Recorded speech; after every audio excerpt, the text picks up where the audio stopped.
आमची आई माता रमाई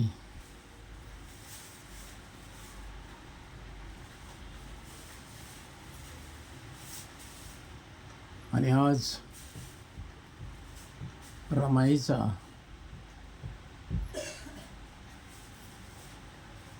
जन्मदिवस.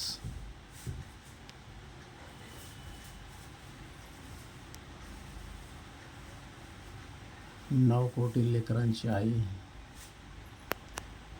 या आईचा जन्मदिवस आहे, जयंती आहे.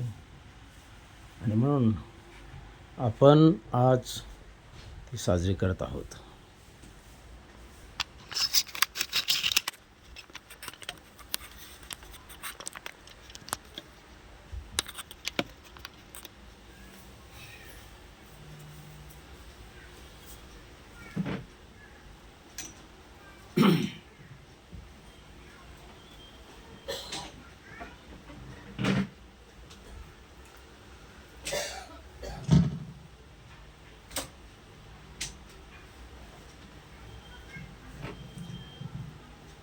बंधू आणि भगिनींनो,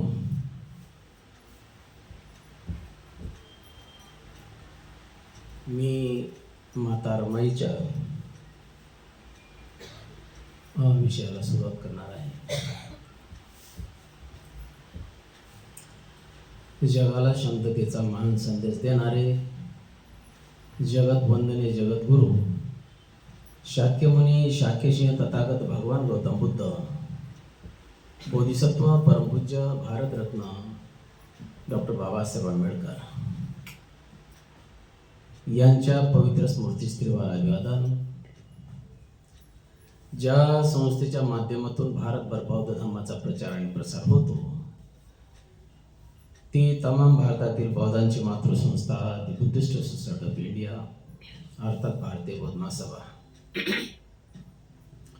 या धम्मसंस्थेचे प्रथम अध्यक्ष संस्थापक बोधिसत्व परमपूज्य भारतरत्न डॉक्टर बाबासाहेब आंबेडकर, दुसरे तयार राष्ट्रीय अध्यक्ष चैत्यभूमीचे शिल्पकार बौद्धाचार्याचे जनक सूर्यपुत्र भैयासाहेब आंबेडकर, तिसऱ्या विद्यमान संरक्षिका आदरणीय महाउपासिका आदरणीय मीराताई आंबेडकर, संस्थेचे ट्रस्टी चेअरमन रावलिया साहेब, संस्थेचे कार्याध्यक्ष आणि समता सैनिक दलाचे राष्ट्रीय अध्यक्ष आदरणीय डॉक्टर भीमराव साहेब आंबेडकर यांच्या धम्म प्रचार प्रसार कार्याला जय भीम करतो. आणि आज माता रमाईचा जन्मदिवस आहे. त्यानिमित्ताने मी आपल्याला त्यागमूर्ती माता रमाई यांच्या जीवनावरती थोडंसं प्रकाश टाकणार आहे. माझ्या जेवढी मला माहिती आहे, जेवढं माझ्या वाचण्यात आलेलं आहे, ते आपल्यासमोर मांडण्याचा प्रयत्न करतो. माझं नाव भास्कर आरकडे, भारतीय बौद्ध महासभेचा बौद्धाचार्य केंद्रीय शिक्षक. बंधूंनो, आपल्या सर्वांना माहीत आहे की रमाईचा त्याग काय आहे. रमाईचा जन्म 7 फेब्रुवारी 1899 रोजी वननगावी, जिल्हा रत्नागिरी या ठिकाणी झाला. त्यांच्या आईचे नाव रखमाबाई आणि वडील भिक्खू धोत्रे. भिक्खू धोत्रे हे मोलमजुरीचे काम करत होते आणि घर प्रपंच चालवत होते.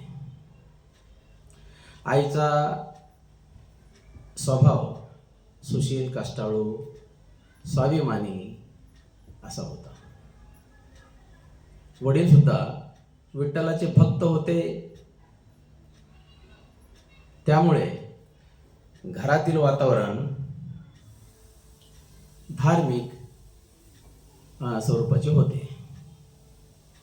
म्हणून रमाईवर सुद्धा लहानपणी तसेच संस्कार झाले होते.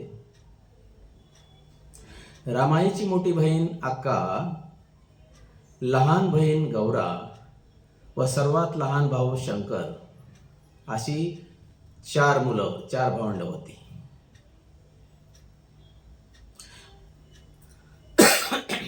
आई वडिलांनी मुलांना अतिशय प्रेमाने सांभाळले होते. परंतु सततचे कष्ट, बाळातपणे आणि औषध पाण्याचा अभाव यामुळे रमाईचे मातृछत्र हरवले होते. रमाईची आई मरण पावली आणि त्यामुळे संपूर्ण जबाबदारी रमाईच्या वडिलांवरती, भिक्खू धोत्रेंवरती आली. भिक्खू धोत्रे म्हणजे रमाईचे वडील दाभोळ बंदरावरनं गावात माशाचे टोपले वाहून नेण्याचे आणण्याचे काम, हमालीचे काम करत होते. ओझे वाहून नेण्या आणण्याचे काम करत होते. त्यामुळे त्यांना काय झालं, लवकरच छातीच्या दुखण्याचा आजार सुरू झाला व त्यातच त्यांचाही अंत झाला.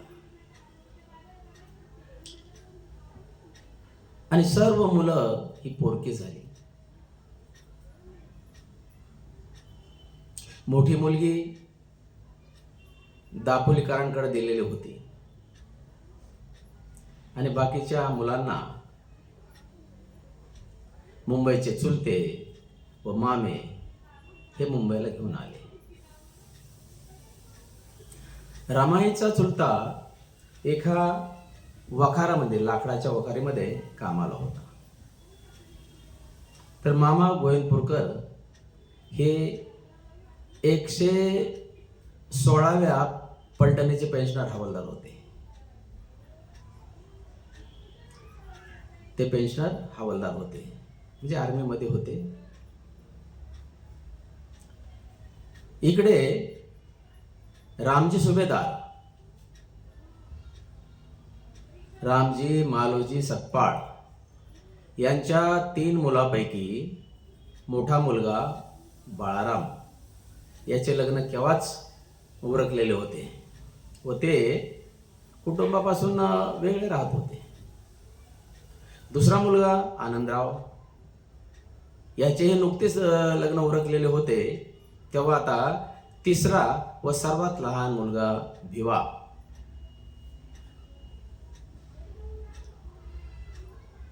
याचेही लग्न उरकून टाकावे आणि चिंतामुक्त व्हावे असा विचार रामजी बाबांनी केला. आणि रामजी बाबांनी भिवाकरिता वधू शोधण्याच्या कार्यास सुरुवात केली.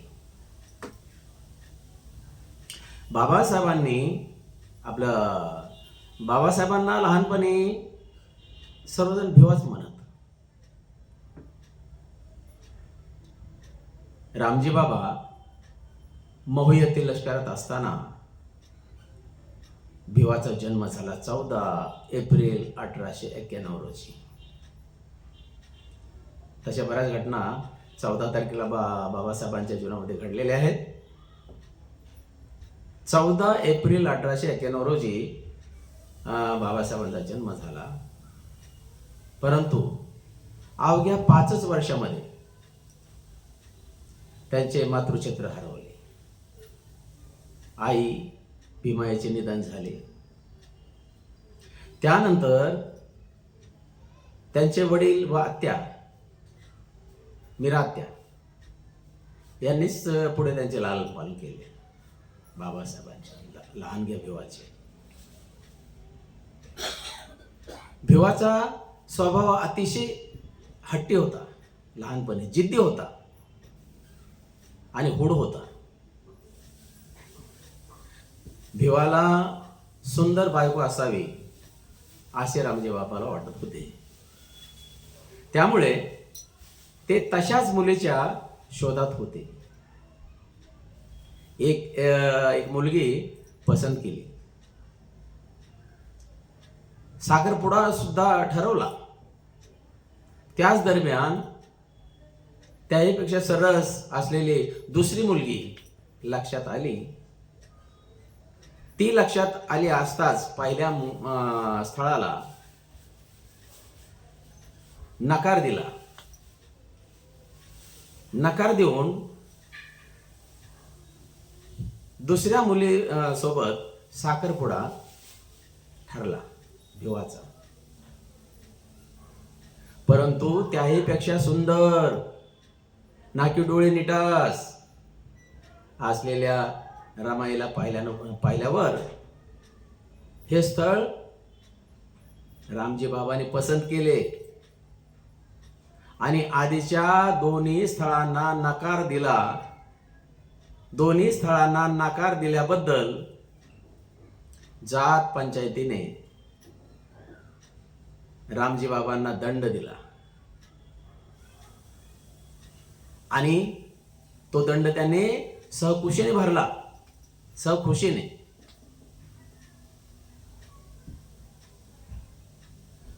आणि लहानपणी म्हणजे तेव्हा रमाईला लहानपणी राम नावानेच हाक मारत होते. ती दिसायला तिच्या आईसारखी गोरवर्णी होती. तिचा स्वभाव शांत आणि नम्र होता.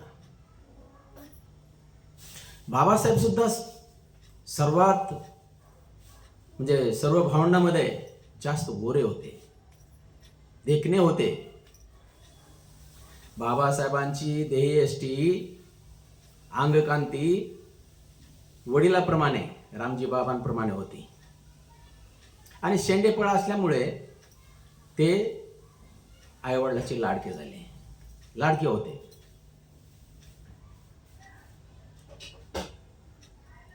डिसेंबर 1908 साली भीमराव आणि रमाबाई हे वरवधू झाले. भायखळा येथील बाजाराच्या ओट्यावर म्हणजे बाजाराच्या जागेवरती बाजार भरण्याच्या अगोदरच सर्वांच्या समक्ष भिवाचे आणि रमाचे शुभमंगल झाले. त्या दोघांचं लग्न झालं आणि त्यावेळी रमाईचे वय किती होते माहिती आहे का? फक्त 9 वर्षाचे होते. रमा 9 वर्षाचे आणि भीमराव हे फक्त 16 वर्षाचे. रमाई 9 वर्षाचे आणि भीमराव 16 वर्षाचे होते. मात्र रमाई अडाणी तर भीमराव मॅट्रिक मध्ये शिकत होते. आणि त्यावेळेस काय की कमी वयामध्येच लग्न केले जात असत. कारण का की बाबासाहेबांचे गुरु ज्योतिराव फुले या ज्योतिरावांच्या लग्नात सावित्रीमाईचे वय किती होते माहिती आहे का? हो तेवढेच 9 वर्षाचे फक्त. रमाई इतकेच. कारण पूर्वी लहान वयामध्ये मुलीची लग्न होत होते. मुलगा मोठा होता असं, पण मुली लहान वयातच लग्न करायचे पालक करायचे. रानडे यांच्या लग्नात रानडेच्या पत्नीचे नाव सुद्धा रमाईच होते. लग्नाप्रसंगी त्यांचे वय 11 वर्षाचे होते. गोगा आगरकर यांच्या पत्नीचे नाव यशोदामाई होते. लग्नाप्रसंगी त्यांचे वय किती असावे? फक्त आणि फक्त 7 वर्षाचे. 7 वर्षाचे म्हणजे वय होतं आगरकरांच्या पत्नीचे, यशोदामाईचे. आणि रामजी बाबा आणि भीमाईचे जेव्हा लग्न झाले तेव्हा सुद्धा भीमाई 13 वर्षाच्या होत्या आणि रामजी बाबा मात्र 19 वर्षाचे होते. रामजी बाबांची सून म्हणून रमाई सर्वांच्या आवडत्या झाल्या. त्याचं महत्वाचं कारण असं आहे की त्यांचा साधा आणि भोळा शांत स्वभाव. आंबेडकर परिवारामध्ये बरीच मोठी माणसं होती. त्यात मीरात्या अपंग होत्या, पण त्यांचा दरारा, त्यांचा वचक घरामध्ये होता. बाबासाहेबांचे मोठे बंधू आनंदराव शांत स्वभावाचे होते. ते नोकरी करत होते. त्यांची पत्नी म्हणजे रमाईच्या जाऊबाई लक्ष्मीबाई स्वभावाने शांत, आज्ञाधारक व कमालीच्या सहनशील होत्या. भीमरावचे मोठे बंधू जरा व्यसनी होते, बाळाराम, पण ते वेगळे राहत होते. त्यांची पत्नी, पहिली पत्नी, ही पंढरपूरच्या यात्रेला गेली व त्याच ठिकाणी तिला प्लेगाच्या रोगाने मरण आलं. म्हणजे प्लेगाच्या रोगाने तिथे मरण पावली. त्याच्यानंतर त्यांनी वडिलांच्या परोक्ष दुसरा विवाह केला. त्यामुळे तो कुटुंबापासून भटकून राहत असे, लांबच. त्यांना पहिल्या बायकोपासून एक मुलगी होती सखूबाई नावाची. ती सुद्धा दुसऱ्या पत्नीच्या सोबत म्हणजे सावतराई सोबत राहत होती. दुसऱ्या पत्नीपासून मात्र काही अपत्य नव्हते, म्हणजे मुलबाळ वगैरे काही झालेले नव्हते. रमाई मानाप्रमाणे सर्वांना आदर सत्कार करत असत, सर्वांचा, म्हणून त्यावेळा आवडत होत्या. त्यांना पहिला मुलगा यशवंत हे 12 डिसेंबर 1912 रोजी झाला. तसेच भीमरावाला अपुरा अभ्यास पूर्ण करण्यासाठी लंडनला जायचे होते आणि 1920 रोजी ते गेले. परंतु इकडे त्यांचा दुसरा मुलगा गंगाधर हा मरण पावला. रमाईने भीमरावाला पत्राने कळवले. त्यानंतर भीमरावाने सुद्धा पत्र लिहून रमाईचे सांत्वन केले.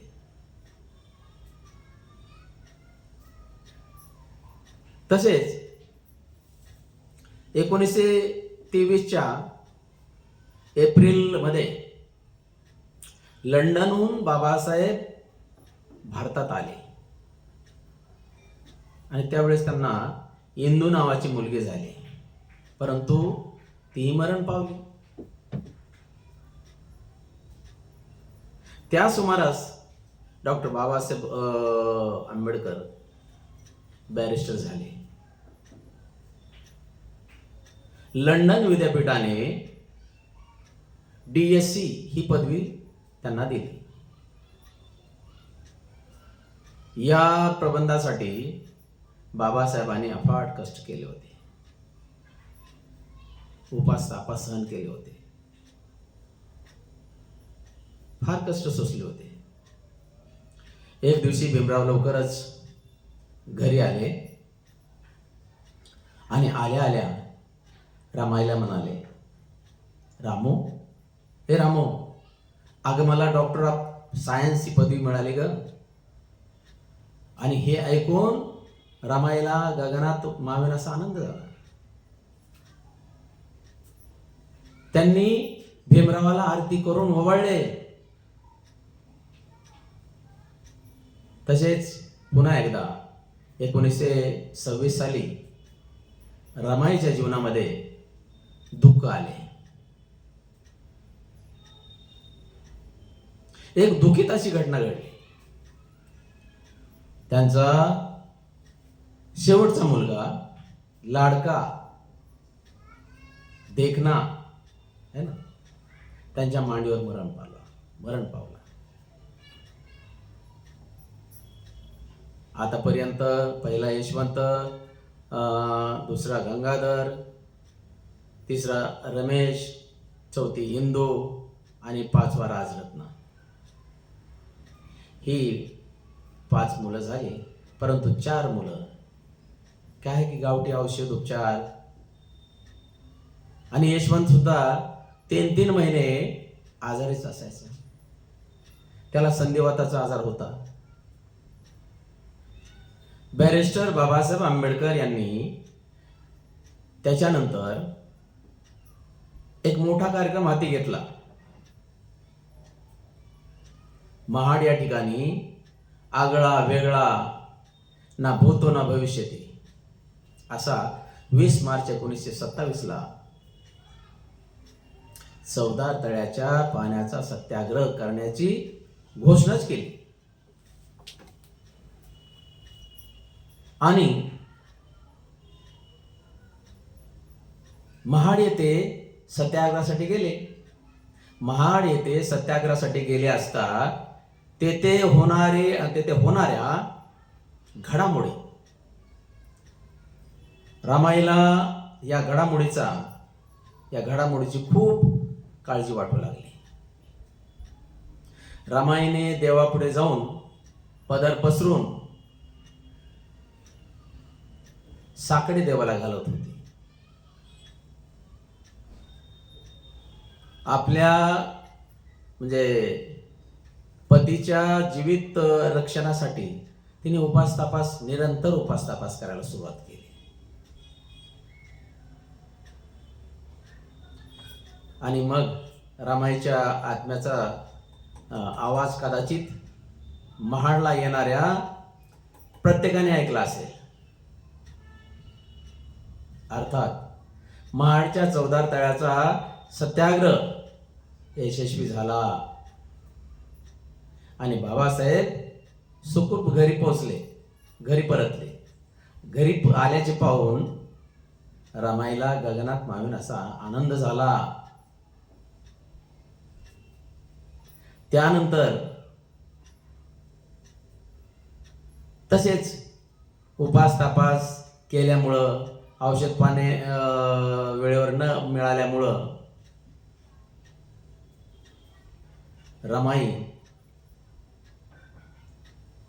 रमाईवर येणारे वारंवार संकटे, बाबासाहेबांचे बाहेरगावी जाणे आणि ते येईपर्यंत निरंतर उपवास तापास आणि मग घराची काळजी,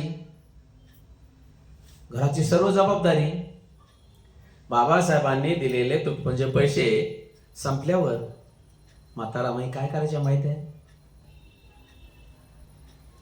पाटी उचलून लांब पर्यंत शेण गोळा करण्यासाठी जायच्या आणि त्याच्या गोवऱ्या थापायच्या आणि त्या विकून त्या पैशातून किलो अर्धा किलो धान्य किंवा आटा आणायच्या. कधी कधी 3-4 भाकरी पुरती व्हायची.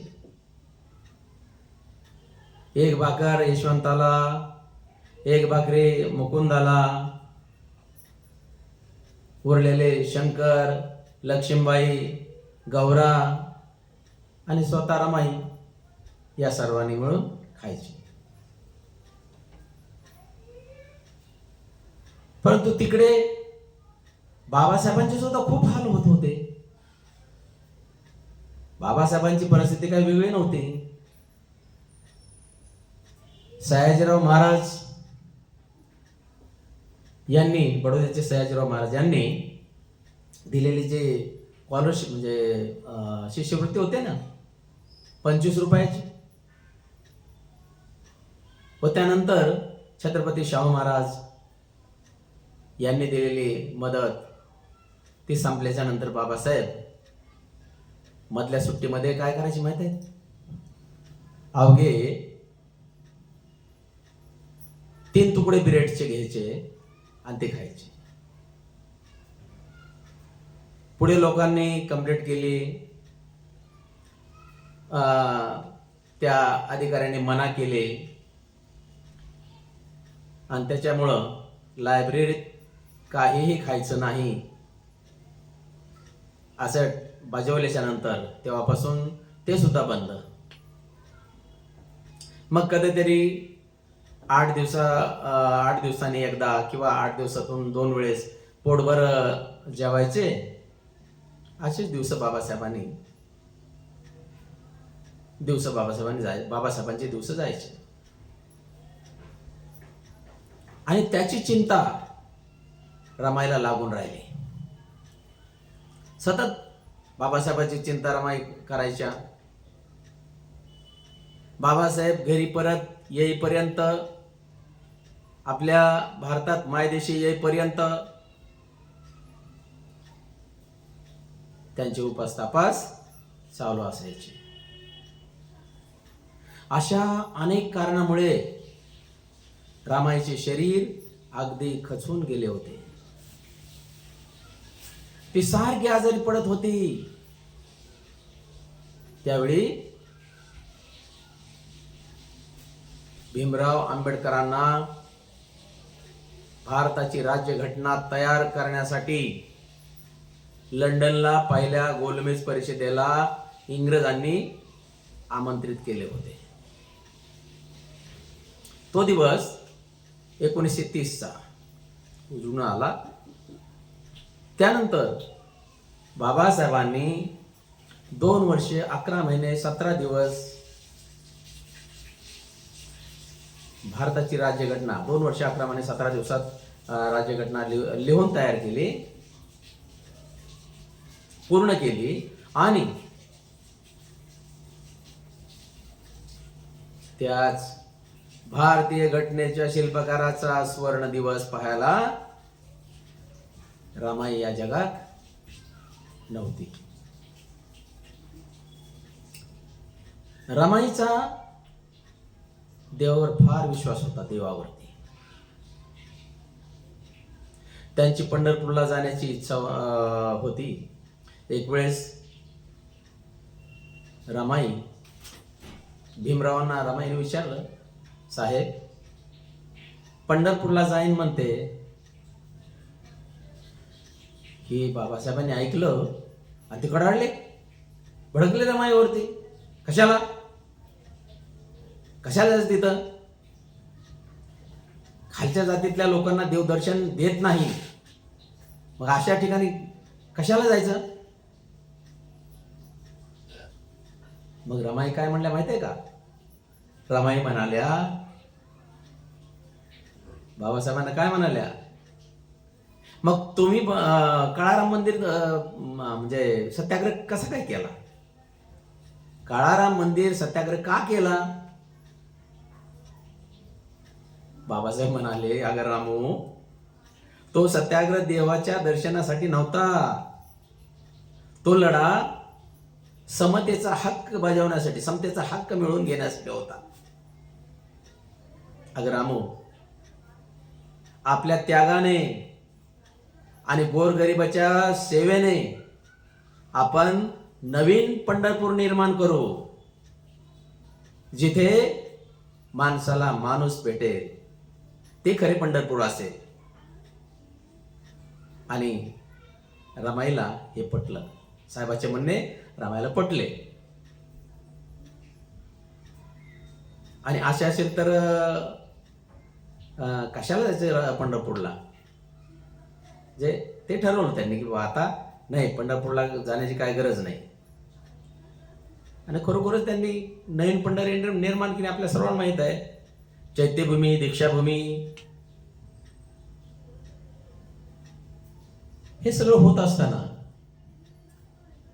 आजारपण, उपास तापास करून, काळजी करून रामायला एक क्षयरोगाने पछाडला.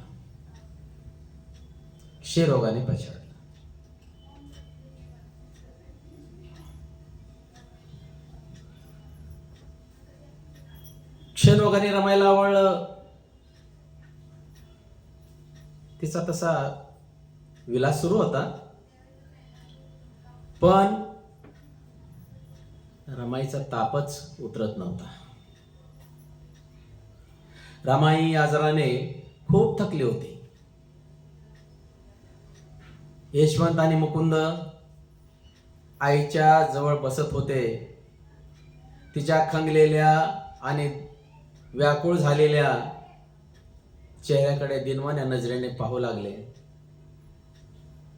रमाईची तब्येत अधिकच खालावू लागली आणि तिने आता अन्न पाणी वर्ज केले होते. तिचा आवाजही खूप क्षीण झाला होता. रमाई सारखी डोळे उघडून पाहू लागली.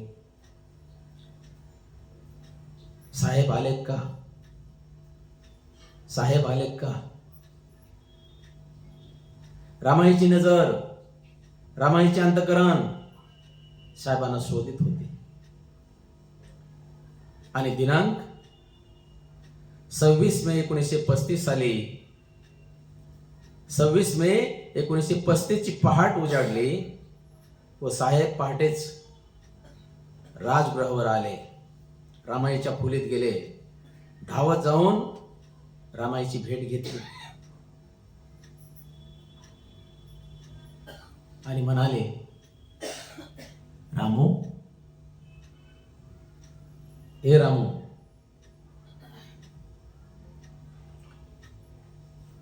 रामू म्हणून रमाईला उठवले. रमाईने साहेबांचा आवाज ऐकला, साहेबांचा आवाज ओळखला आणि ती खाडकन जागी झाली. पण उठून बसण्यास तिची हिंमतच नव्हती. झोपल्या झोपल्या रमाई साहेबांकडे पाहू लागली व म्हणाली, साहेब आलात? बरं झालं साहेब तुम्ही आलात. बरं झालं तुमची आणि माझी भेट झाली. तुमच्यासाठी सदैव झुरणारा, तुमच्यासाठी सदैव तुटणारा हा माझा जीव मुक्त झाला साहेब. कारण मी फार काळ आता जगणार नाही. असं वाटतंय की माझ्या आयुष्याची दोर कदाचित संपत आली असेल.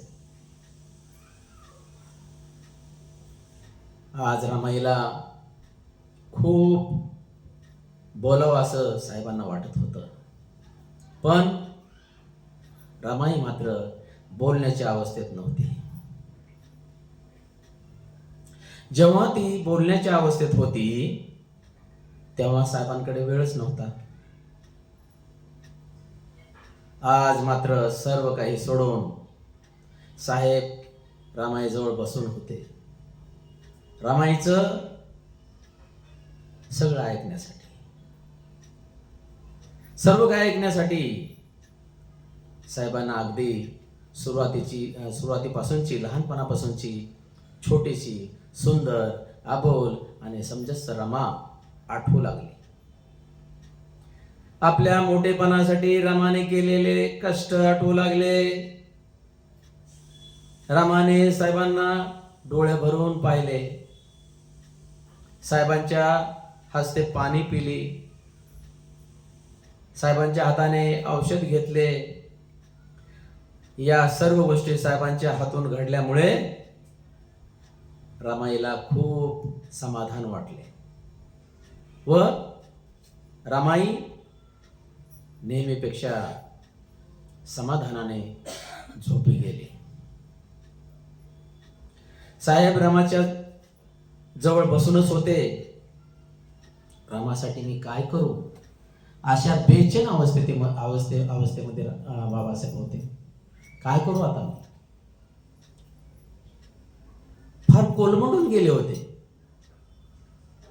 तिच्या डोक्यावरून हात फिरवत होते, तिच्या अंगावर पांघरून घालत होते.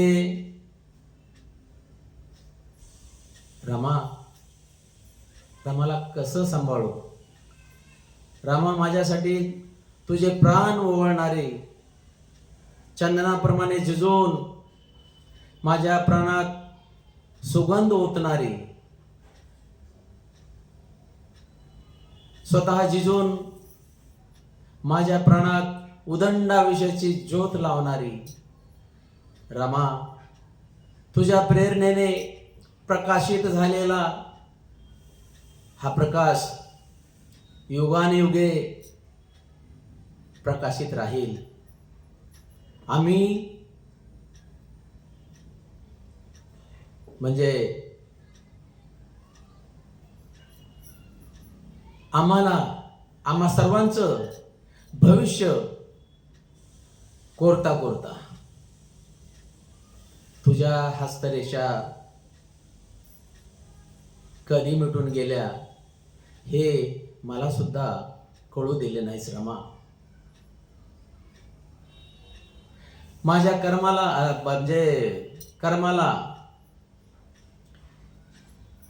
रामा, तुझ्या कर्माला आणि कर्तव्याला तोड नाही. मी खूप भाग्यवान आहे की तुझ्यासारखी पत्नी मला लाभली. माझे हे अस्तित्व व हे साम्राज्य केवळ तुझ्यामुळेच आहे रामा, तुझ्यामुळेच. रामा, मी काय करू?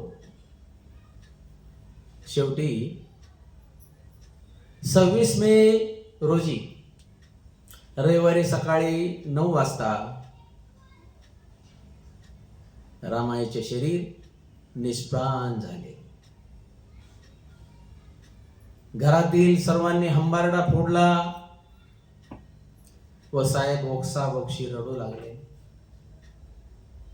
साहेब म्हणाले, रामू, तू मला सोडून गेलीस, मी तुला काही सुख दिले नाही. माझ्यासाठी खस्ता खाल्ल्यास रामा, त्याग केलास रामा, त्याग. साहेब अतिशय शोकमग्न झाले आणि मांडी उशाला देऊन साहेब शोक करू लागले.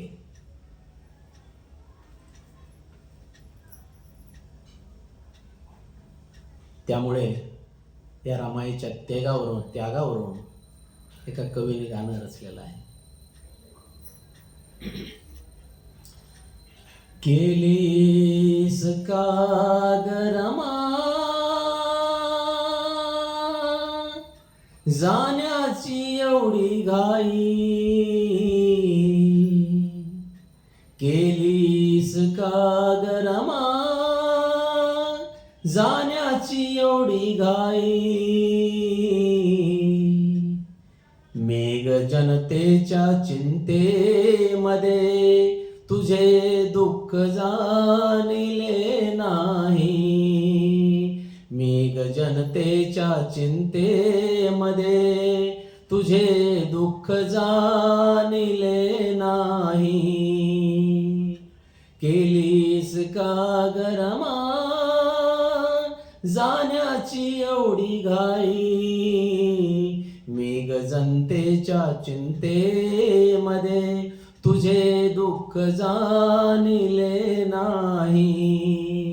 मेघ जनतेच्या चिंतेमध्ये तुझे दुःख जाणले नाही. आ आ